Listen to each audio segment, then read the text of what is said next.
Selamat pagi sahabat Tribuners yang kami hormati dan kami muliakan. Inspirasi hari ini akan membahas tentang the power of vision ya sahabat Tribuners. Vision bagaimana menginspirasi seluruh tim yang ada di dalam organisasi untuk mencapai tujuan tersebut. Karena kita tahu bahwa untuk mencapai suatu tujuan atau visi yang lebih besar di dalam sebuah perusahaan atau organisasi tidaklah mudah. Pasti di tengah perjalanan ada ombak, ada kerikil, ada badai yang akan mengganggu atau yang akan menghambat jalannya visi atau inspirasi kita menuju titik yang kita inginkan. Tetapi sahabat Tribuners, dengan adanya visi maka seluruh hambatan rintangan yang ada, saya percaya akan dapat melewatinya dengan mudah. Karena tujuan dari sebuah perusahaan itu sudah jelas apa yang ingin dicapai. Ya, apa yang ingin dicapai. The power of vision. Pagi hari ini kita akan diskusi bersama Pak Hendra Kusuma. Beliau adalah CEO Rada Time. Sudah beberapa kali kami undang ke studio tim Medan untuk membahas tentang bisnis, marketing, dan manajemen yang ter-up-to-date, dunia digital, dan sebagainya. Hari ini kita akan membahas tentang the power of vision. Pak Hendra perjalanannya luar biasa. Pernah kuliah di Jakarta dan sebelum memulai bisnis sendiri mengalami struggle juga ya, perjuangan yang luar biasa sampai suatu ketika itu dia harus memilih apakah meneruskan bisnis atau berkarir sebagai profesional, dan beliau memilih bisnis karena memiliki tujuan dan visi yang jelas ke depannya. Kita akan diskusi banyak bagaimana mewujudkannya visi tersebut, dimulai dari hanya kerangka berpikir di dalam pikiran manusia, mewujudkannya menjadi step by step. Apa kabar Pak Hendra? Selalu terpancar momen indah Pak Syandiat. Luar biasa. Ya. Pak Hendra, kalau kita cerita vision ya, kalau vision beberapa saya melakukan consulting dan training kepada banyak perusahaan di seluruh Indonesia, di Medan tentunya ya, di Jakarta, di Surabaya, dan kemudian di Pekanbaru, Palembang. Ada klien saya juga, dan kita sering berdiskusi. Selalu saya bertanya itu, sebuah perusahaan, pada saat saya memasuki sebuah perusahaan, saya bertanya, tujuan dari perusahaan ini dibangun apa sih gitu, sehingga saya bisa tahu energi dari seorang pemimpin, energi dari seluruh karyawan ada di dalamnya, sehingga memudahkan untuk memberikan support sehingga arah-arah perkembangan perusahaan kedepannya menjadi lebih jelas seperti itu. Nah, yang menarik dari Pak Hendra, kita pernah beberapa kali diskusi dan saya kenal Pak Hendra sudah lama juga. Sebelum pandemi saya kenal beliau, bagaimana membangun perusahaan Rada Time Digital ini dimulai dari nol, menjual jam tangan sampai bisa menjual jam tangan di seluruh Indonesia dan membuka toko offline yang laris juga. Ini adalah sesuatu yang tidak mudah ya, transforming pengalaman tradisional yang memang orang tua juga memiliki pengalaman di bidang jam tangan, tetapi Pak Hendra transformasi menuju ke sistem yang lebih ter-up-to-date, digitalization yang lebih gayanya ke anak muda, sehingga di bidang perusahaan jam tangan ini menjadi perusahaan yang bukan hanya sekedar menjual jam tangan seperti itu. Nah, untuk lebihnya kita akan mendengar kira-kira the power of vision ini seperti apa dari Pak Hendra, karena saya kenal beliau itu dimulai dari mimpinya pada saat beliau kuliah dan bahkan bekerja di Jakarta ya. Pak Hendra, bagaimana? Visi itu sangat penting Pak Syandiat ya. Jadi menurut saya hidup ini singkat. Kita datang itu pasti dengan sebuah misi, dengan sebuah tujuan ya. Dan misi saya ini terwujud dari banyak pengamatan dan pengalaman yang terjadi. Sebenarnya saya pribadi itu telah memasuki generasi ketiga di bisnis jam tangan, dari kakek, orang tua saya, kemudian saya. Namun saya mengakui bahwa kadang-kadang kita bisa jenuh ya, melihat jam tangan ya, melihat bisnis setiap hari berjualan, dan saya tahu bahwa hidup ini singkat. Kita punya kesempatan, kita dikarunia oleh Yang Maha Kuasa, akal, semua kelebihan yang ada harus kita manfaatkan di masa yang singkat ini menjadi sesuatu yang bisa berdampak minimal di lingkungan terkecil. Jadi saya juga melihat mungkin pertemanan ada yang mungkin kaya, ada yang mungkin sangat berhasil, ada yang tidak ya. Menurut saya bagaimana seseorang mengoptimasi potensinya. Nah, visi kami sekarang yang terbentuk ini namanya Radiate Moments in Time atau memancarkan momen indah dalam waktu. Untuk mencari visi ini, Pak, kita membutuhkan 10 tahun, Pak. Karena sebelumnya kita buat visi namanya biasa lah ya, baru memulai bisnis mau menjadi yang terbaik, mau menjadi toko jam tangan terbaik, lifestyle terbaik, dan saya selalu merasa kurang. Kalau bisa terbaik terus, kenapa? Apa dampak yang kita bisa kontribusikan dari produk dan jasa yang kita hasilkan? Dan selama itu saya terus mencari. Saya bahkan dalam formulasi visi kami, saya ada berdiskusi dengan Pak Sianyet.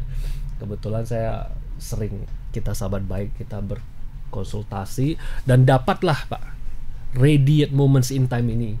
Saya yakin semua orang punya waktu yang sama Pak dalam menjalankan hidup.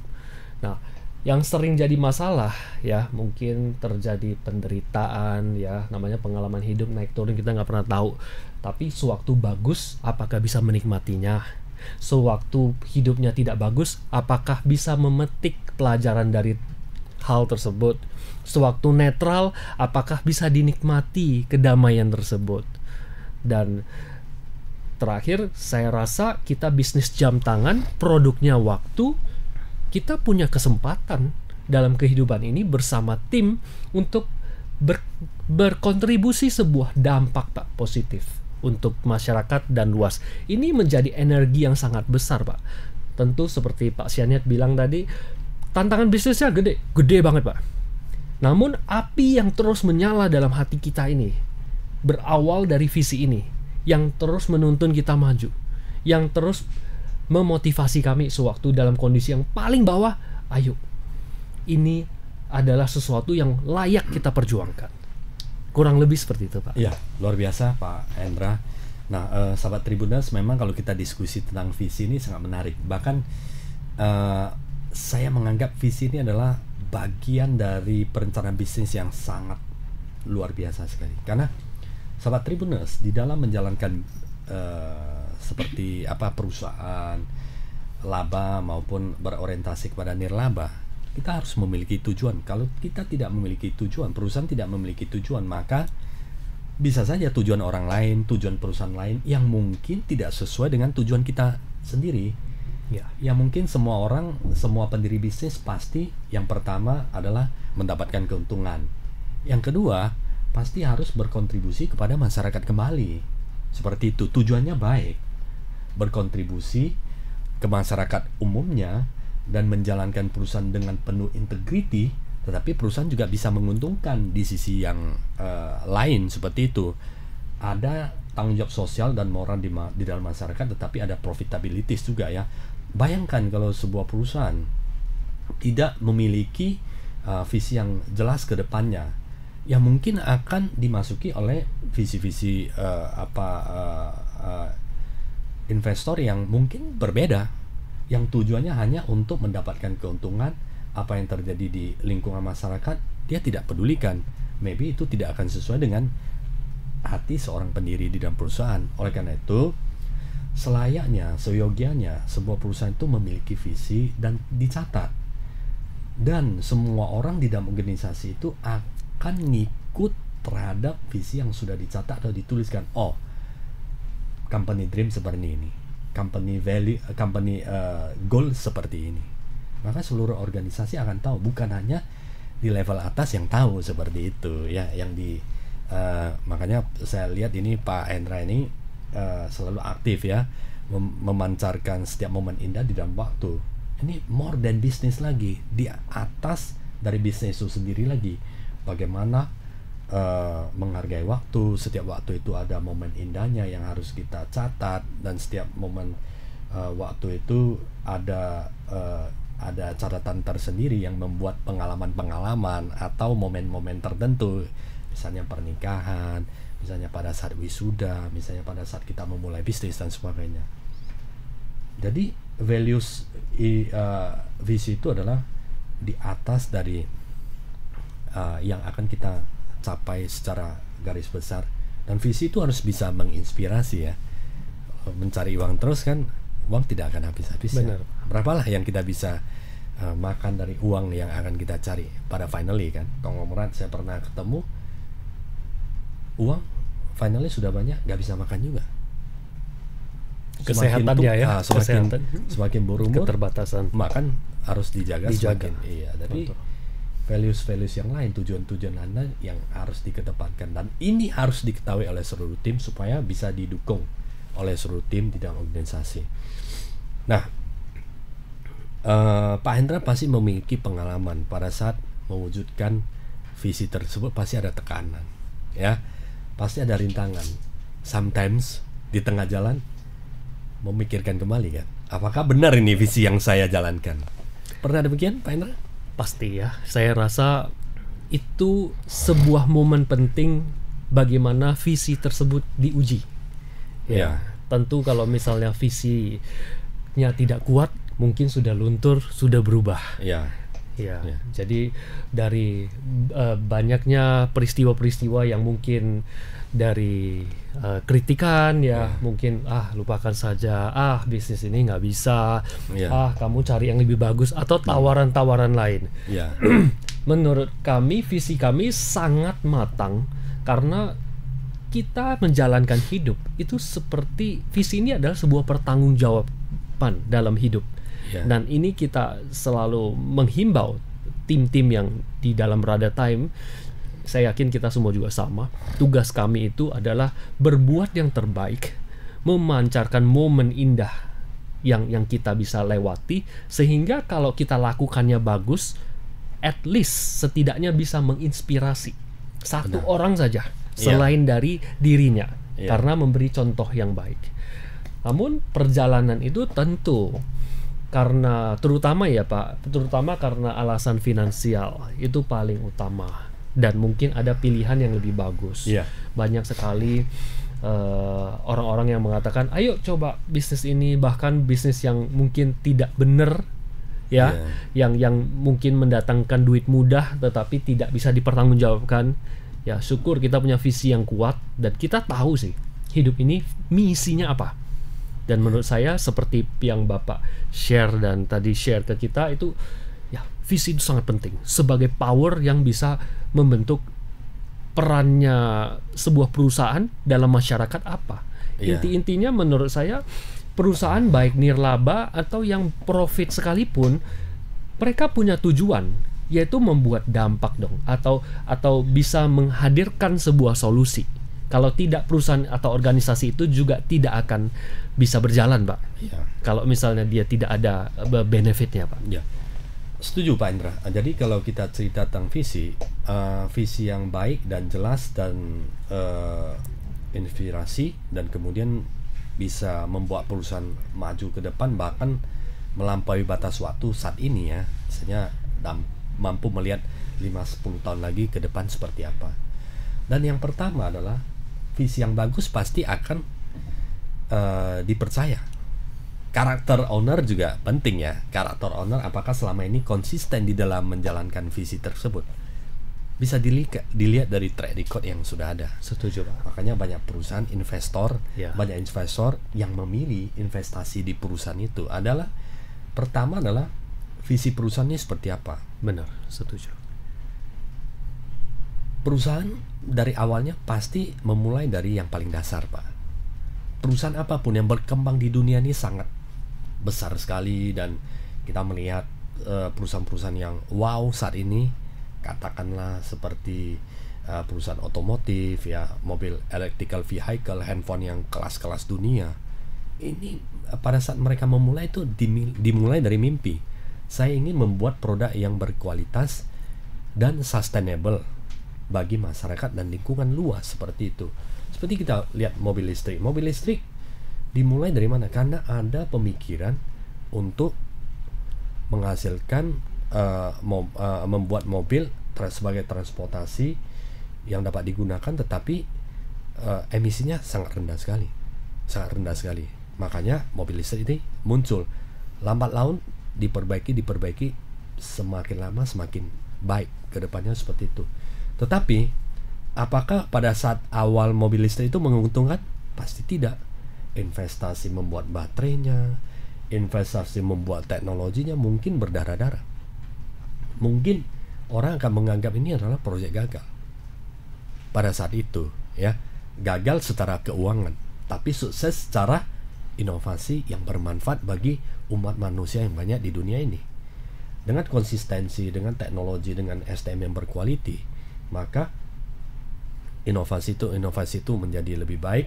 Pada akhirnya mampu menciptakan mobil listrik yang bisa low emisi, bahkan zero emisi, dan kemudian bisa jalan untuk jangka waktu yang panjang, ya, yang sebelumnya bisa mungkin berapa kilometer baterainya sudah habis, tapi ya sekarang dunia sudah berkembang sangat cepat sekali sehingga dijumpailah teknologi baterai yang dapat membuat mobil listrik itu dapat meluncur untuk berapa ratus bahkan ribuan kilometer. Jadi ini adalah sebuah perkembangan luar biasa karena memiliki visi yang jelas ke depannya dari seorang pemimpin. Yang banyak tantangan terbesar adalah keuangan. Saya setuju, Pak. Benar. Ada perusahaan saya di Medan, Jakarta, Surabaya, banyak klien saya. Dari manufacturing juga ada, trading juga ada. Tapi values lain, visi-visi sebuah perusahaan yang memiliki nilai-nilai yang baik, berorientasi jangka panjang, integrity, dan tentunya inovatif, ya. Kalau integrity tanpa inovatif mungkin tidak akan berkembang karena tantangan kan selalu adalah efisiensi. Inovatif membuat perusahaan itu semakin efisien, semakin baik, gesit, dan tentunya yang sekarang ini adalah sustainable, ya. Setiap orang bicara sustainable, apakah itu energi, environment, dan sebagainya. Pasti values yang baik akan membuat perusahaan itu menjadi tumbuh, setidaknya mendapatkan kesempatan yang besar untuk berkreasi, diberikan kesempatan mendapatkan kepercayaan tinggi dari stakeholder yang lain. Bank pasti akan percaya karena integrity. Benar. Kita mendapatkan support dari bank, salah satu adalah integrity. Siapa? Diri kita, kan? Siapa profesional yang ada di dalam perusahaan. Kalau berintegrity, kepercayaan bank itu akan melampaui daripada standar atau jaminan atau agunan yang diberikan. Kan seperti itu, Pak Indra. Life adalah trust, kan. Even itu adalah perusahaan seperti bank seperti itu, kepercayaan kepada, apalagi kepercayaan kepada perusahaan TBK, investor, memiliki visi dan kita harus mewujudkannya step by step. Itu adalah sebuah kepercayaan yang unlimited atau tidak terhingga.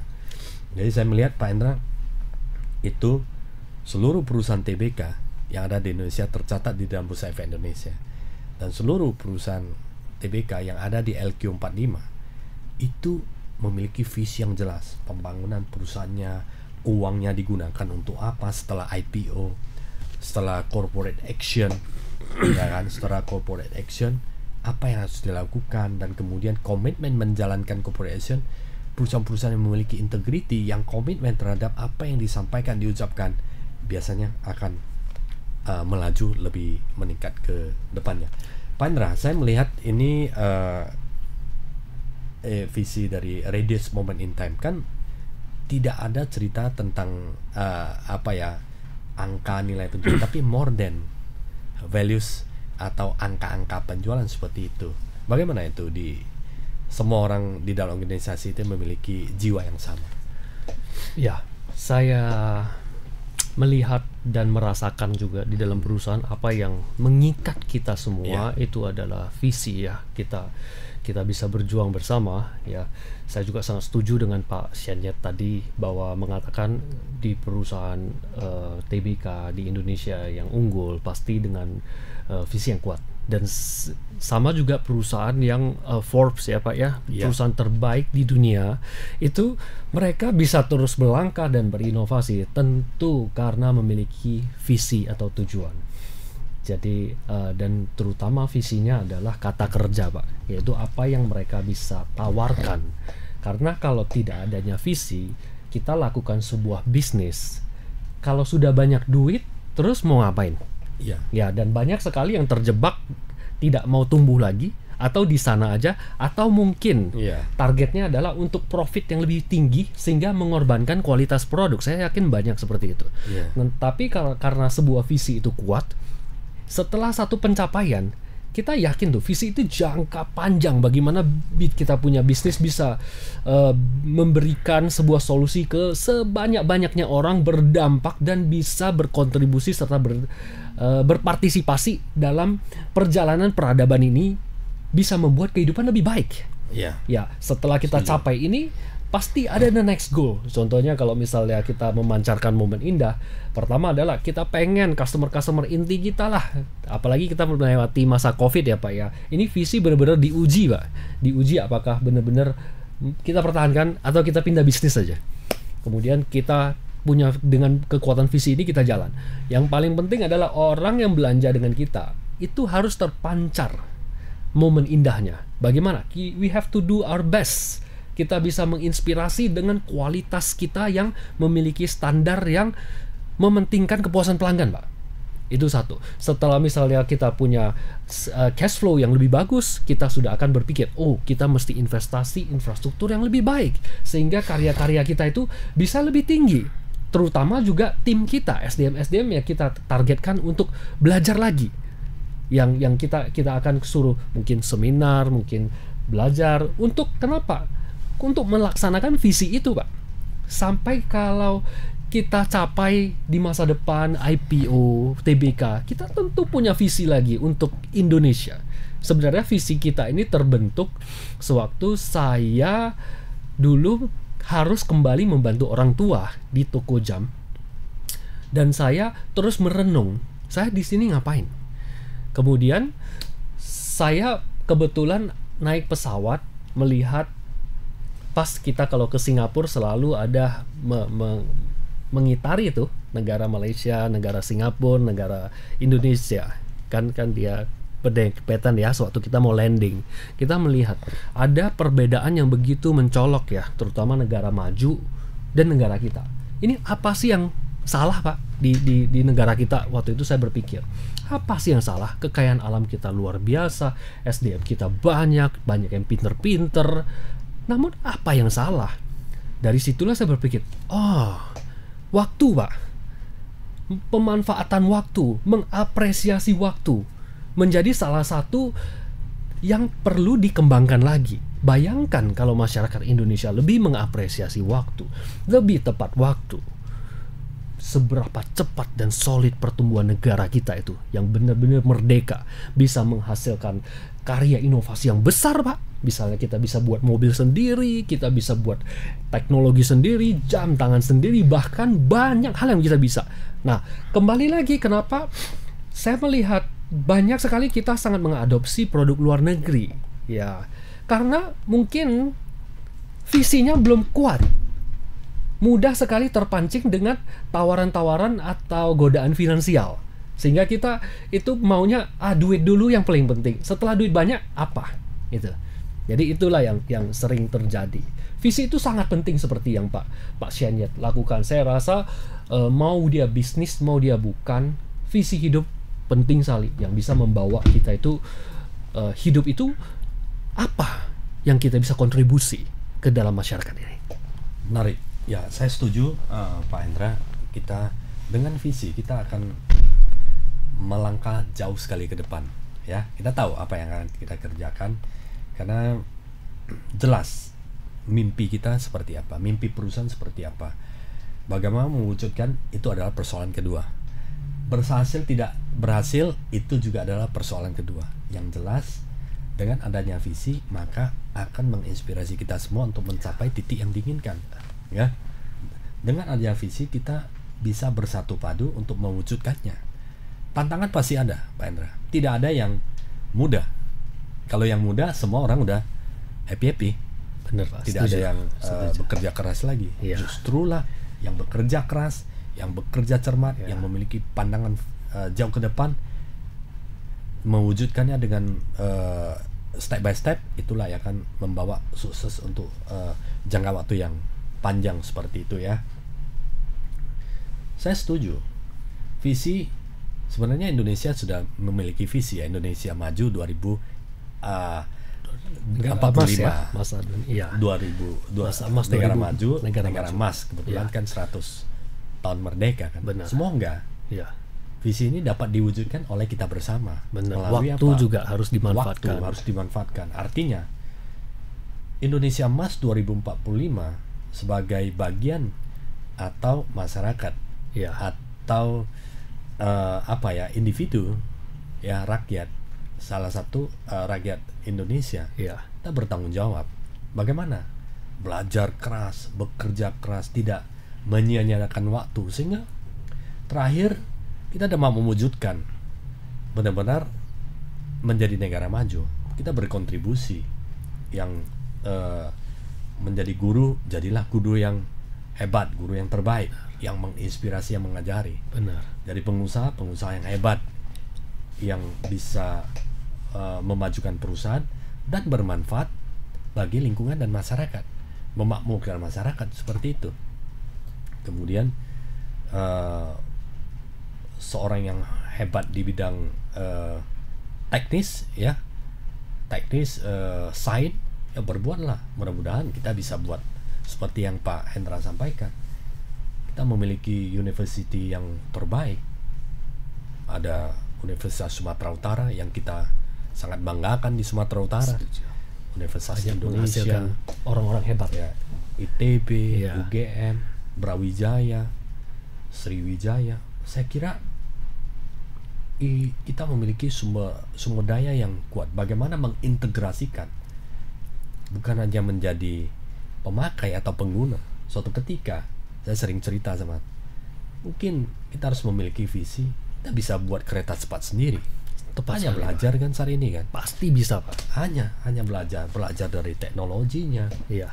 belajar dari operation, bagaimana mengoperasikannya. Iya.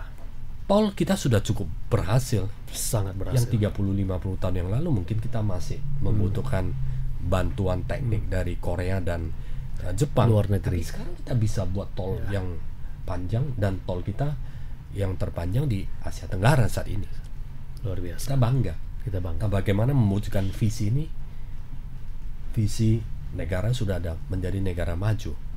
Jadi perusahaan individu di lingkungan yang lebih kecil kan memiliki visi, yang tentunya visi itu adalah bisa menginspirasi, membuat kita lebih maju ke depannya. Jangan membuat kita lebih mundur. Jangan menjadi konsumtif, tetapi harus menjadi produktif. Ya, produsen. Kita bisa meng-create sesuatu. Seperti Pak Hendra bisa meng-create sesuatu values bagi customer. Everyone, semua orang bisa berkontribusi. Saya yakin, saya percaya kita akan menjadi negara yang hebat. Sumber daya alam kita juga banyak yang bisa digunakan oleh perusahaan-perusahaan Indonesia untuk bisa melaksanakan fungsi produksi. Seperti itu ya. TKDN, kandungan dalam negeri itu dinaikkan, yaitu wajib ya kan, supaya kedepannya banyak perusahaan-perusahaan yang berhasil bangun di Indonesia dan menciptakan banyak sekali lapangan pekerjaan. Saya yakin, saya percaya, maka akan semakin makmur rakyat Indonesia. Tanah begitu luas, pertanian begitu luas, perikanan juga sama kan. Bagaimana kita bisa create values yang bagus melalui manufacturing, melalui perusahaan, kita berkontribusi bagi masyarakat, siapapun itu, maka akan menjadi maju dan berkembang. Om William Suryajaya almarhum, pada saat dia membangun United Tractor, dia memiliki visi ya, perusahaan ya di bidang traktor alat berat. Kenapa dia harus bangun perusahaan itu? Karena Indonesia begitu luas, Indonesia begitu luar biasa dari segi pertanian, perkebunan, maka alat berat akan menjadi kebutuhan yang akan sangat besar di kemudian hari. Sukses besar United Tractor saat ini. Dia tugaskan profesional untuk menjalankan bisnis, dan memang terbukti saat ini adalah menjadi industri yang sangat luar biasa, mendukung pembangunan, perkebunan, pertanian dimanapun. Karena event itu adalah pertanian juga harus didukung oleh teknologi kan, Pak Hendra kan? Dengan teknologi yang panen dipercepat, hasil diperbanyak, maka dapat menghidupi populasi yang semakin lama semakin banyak di dunia itu, Pak Hendra. Jadi itu beberapa yang saya melihat itu the power of vision itu memang luar biasa sekali. Visi itu membuat kita bahkan ada yang kita tidak tahu, tetapi ini tujuannya apa sih? Ternyata setelah dijalani, wah luar biasa. Penemuan-penemuan itu semua kan dari pikiran dulu ya, terlebih dahulu ya Pak Hendra ya. Setuju Pak. Thomas Alva Edison dia memikirkan bagaimana menciptakan lampu, dia tes. Kedepannya harus ada yang seperti itu. Bahkan pembuat mobil listrik pertama Tesla, Nikola. Elon Musk itu dia memiliki visi jauh ke depan. Kita harus buat mobil, tetapi sumber daya untuk menggerakkan engine di mobil itu menggunakan listrik.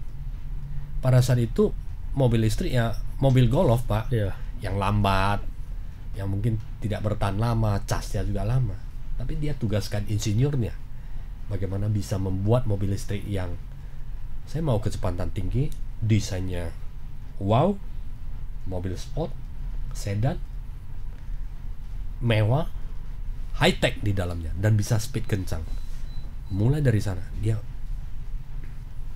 membuat terobosan sehingga dengan menuliskan visinya ingin membuat mobil seperti itu, seluruh insinyurnya ngikut. Sudah ada visi, caranya ngikut. Cara kan bisa diulang-ulang Pak. Setuju. Gagal, ulang, pasti akan terjadi seperti itu. Akan menjadi lebih baik. Saya percaya pasti kita bisa akan menuju ke titik yang seperti itu Pak Hendra. Kalau Pak Hendra melihat sendiri industri jam tangan ini perkembangannya seperti apa? Seiko lah kita lihat lah ya, Seiko, Ares Gold ya, itu kan dimulai dari visi seorang jenius itu di Singapura kan, dia bagaimana ingin meng-create sebuah jam tangan yang memiliki value tinggi, tapi yang affordable pricing seperti itu. Benar. Kita bisa ngomong mengenai visinya Seiko. Seiko ini sangat berjasa Pak untuk negaranya ya, terutama dalam mendukung disiplinnya negara itu. Pada dulunya ya, negara Jepang itu bukan negara yang disiplin loh. Dulu itu mereka bukan peradaban yang disiplin. Disiplin itu terjadi sewaktu ada kereta api, kemudian didukung oleh industri jam ya, waktu, ada Seiko, ada Citizen ya. Sekarang Seiko sangat luar biasa. Berawal dari sebuah visi, yaitu semua manusia memiliki sumber daya yang sama, yaitu 24 jam sehari, tidak lebih, tidak kurang. Bagaimana kita make use of the time well sehingga kehidupan kita ini bisa bermakna. Sama seperti tadi Pak Syanian ngomong, kita seseorang yang punya banyak harta kekayaan bisa makan seberapa banyak sih Pak? Kalau orang tersebut tidak punya visi yang kuat, orang tersebut cenderung akan merusak dirinya, yaitu bisa aja makan tanpa kontrol, belanja tanpa kontrol. Itu kan termasuk juga pemanasan global ya. Bahkan ada yang karena duitnya banyak untuk memenuhi kebutuhan emosional psikologisnya, belanja barang-barang mewah yang bahkan tidak pernah dipakai. Berapa banyak binatang yang telah, mohon maaf ya, dikorbankan atau menghasilkan pemanasan global. Jadi hari ini kita ngomong mengenai visi ini memang sangat powerful sih Pak. Saya sangat setuju dan antusias untuk partisipasi untuk kita ngobrol ini Pak. Saya juga sependapat bahwa Indonesia ini punya visi yang sudah kuat. Namun secara individu masyarakat harus juga punya visi yang kuat sehingga tidak mudah terjerat KKN Pak. Orang bisa KKN karena mau mengambil jalur instan untuk mendapat benefit, sehingga itu akan mengorbankan kemampuan atau potensi dirinya untuk dikembangkan. Benar nggak sih? Negara-negara yang agak terlambat maju karena sumber daya manusianya tidak ikut bertumbuh, karena mungkin saja ditawarkan benefit-benefit yang bisa mengaburkan perjuangannya. Ya, disitulah kita punya visi memancarkan momen indah dalam waktu itu. Ini sangat jauh Pak. Kita ingin melihat Indonesia maju. Dan saya yakin Indonesia maju akan terjadi sewaktu masyarakatnya itu lebih apresiasi waktu. Tidak mudah disogok, tidak mudah terjerat KKN atau dikompromi integritasnya seperti Pak Syandet tadi sampaikan. Maka dengan adanya visi yang kuat, setelah pencapaian satu titik, kita akan PR kita masih panjang. Mungkin seperti yang Pak Syandet sering bagi, sebuah visi adalah sesuatu yang jauh di sana. Yang apa yang kita lihat, apa yang kita bisa kontribusikan. Dan di situ ada milestone, ada setiap milestone. Kemudian kedua mengenai merek Aries Gold yang luar biasa dari Singapura. Saya pernah berbincang dengan foundernya langsung. Saya pada waktu itu banyak sekali jam tangan yang sangat indah, tetapi tidak bisa terjangkau oleh banyak masyarakat. Mahal sekali. Maka Bapak ini berpemikiran bahwa keindahan kemewahan itu harus bisa dinikmati banyak orang, tidak hanya dimiliki segelintir orang. That is why Aries Gold ini memiliki visi, ya salah satu adalah luxury but affordable. Ini visi sangat kuat dari awal berdirinya jam ini sampai sekarang, yang terus membawanya berinovasi. Kadang menciptakan desain-desain yang benar-benar di luar batas. Saya sering ngomong sama penciptanya, "You're crazy, bro. Brother, you're crazy. You're out of your mind. How can you make this kind of watch?" Ya, karena visinya itu sangat besar, Pak. Saya ingin menghadirkan sesuatu yang menembus batas, namun affordable. Ada tuh pada jam Aries Gold, Pak. Saya melihat, wah gila, ini besi kok bisa warna loreng, Pak. Loreng itu kombinasi beberapa warna. Dia bilang, saya tes ini, buang banyak sekali barang. Saya warnai 3 kali, 5 kali, gagal, saya buang terus. Tapi akhirnya berhasil. Ada namanya tipe Aries Gold yang camouflage. Ada yang dia punya dasar mukanya benar-benar pelangi. Pada saat itu luar biasa sekali. Saya yakin pencapaian itu melampaui finansial, alasan finansial. Kalau hanya memang kaya, ngapain capek-capek untuk ke yang aneh-aneh. Nah, menurut saya perusahaan-perusahaan besar dunia ya, seperti yang kita pakai teknologi, itu juga hasil dari mimpi seperti kata Pak Syandet. Sesuatu yang nyeleneh. Yang seperti dalam menjalankan visi ini, saya masih ingat bahwa seakan-akan itu hanya saya sendiri, Pak, yang memperjuangkan visi ini. Karena semua orang nggak percaya saya lagi.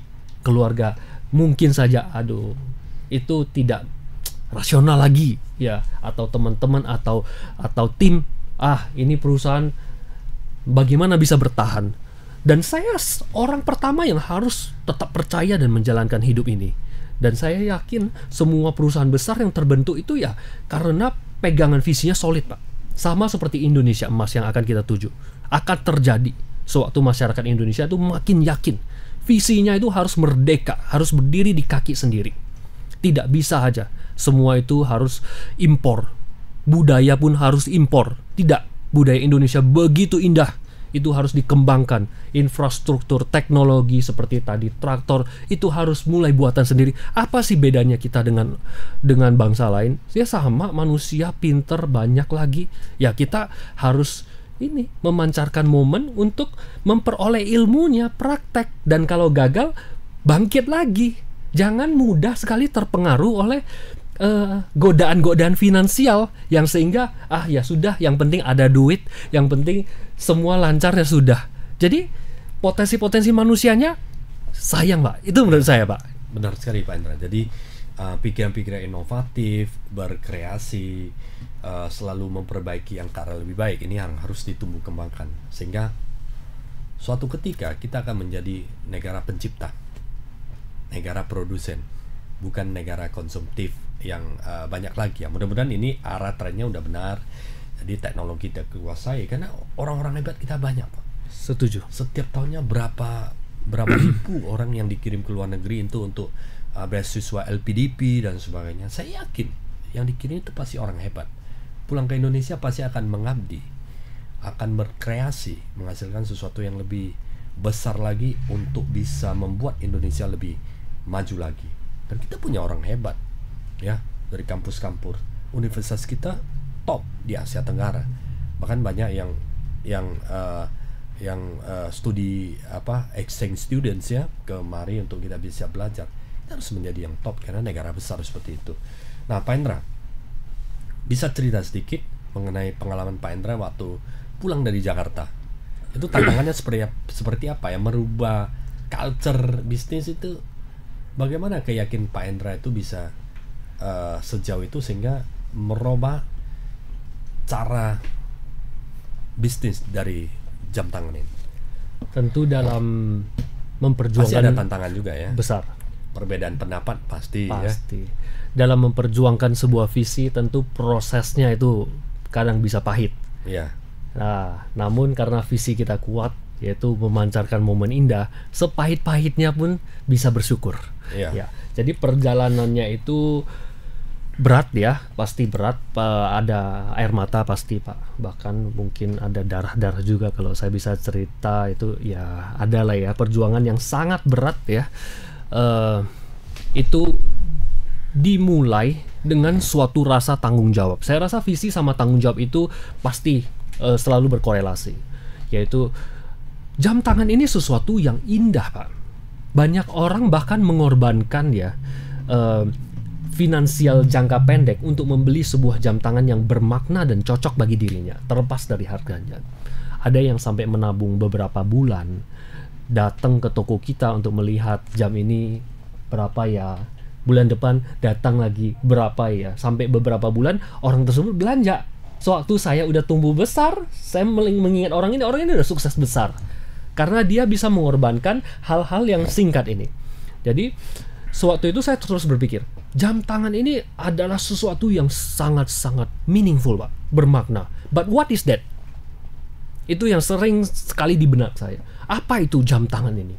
Sehingga visi pertama saya yang kita buat di Rada Time itu adalah kita bilang, your watch describes your personality. Yaitu jam tangan Anda menjelaskan kepribadian Anda. Karena pada saat itu ya kita lagi booming tuh jam KW Pak. Jam KW itu jam non-ori ya. Jam non-ori yaitu merek-merek A, B, C, dan ada palsunya. Dan banyak orang bangga. Menurut saya ini tidak bagus, biarpun ada argumen menyatakan, ya namanya saya suka model itu. Ya saya mau beli, saya bisa enjoy. Tetapi ini pengaruh ke psikologis. Gimana kalau kamu jadi orang original, ya? Kalau kita original, maka kita bisa tumbuh secara punya kekuatan. Tapi kalau kita palsu, pencapaian-pencapaian kita kan, ya kita nggak akan bisa bersaing dengan orang yang benar-benar kuat. Jadi kita pertama hadir dengan namanya Your Watch Describes Your Personality. Please buy original one, terlepas dari harganya. Kita harus pede dulu untuk jujur kita itu siapa, menurut saya.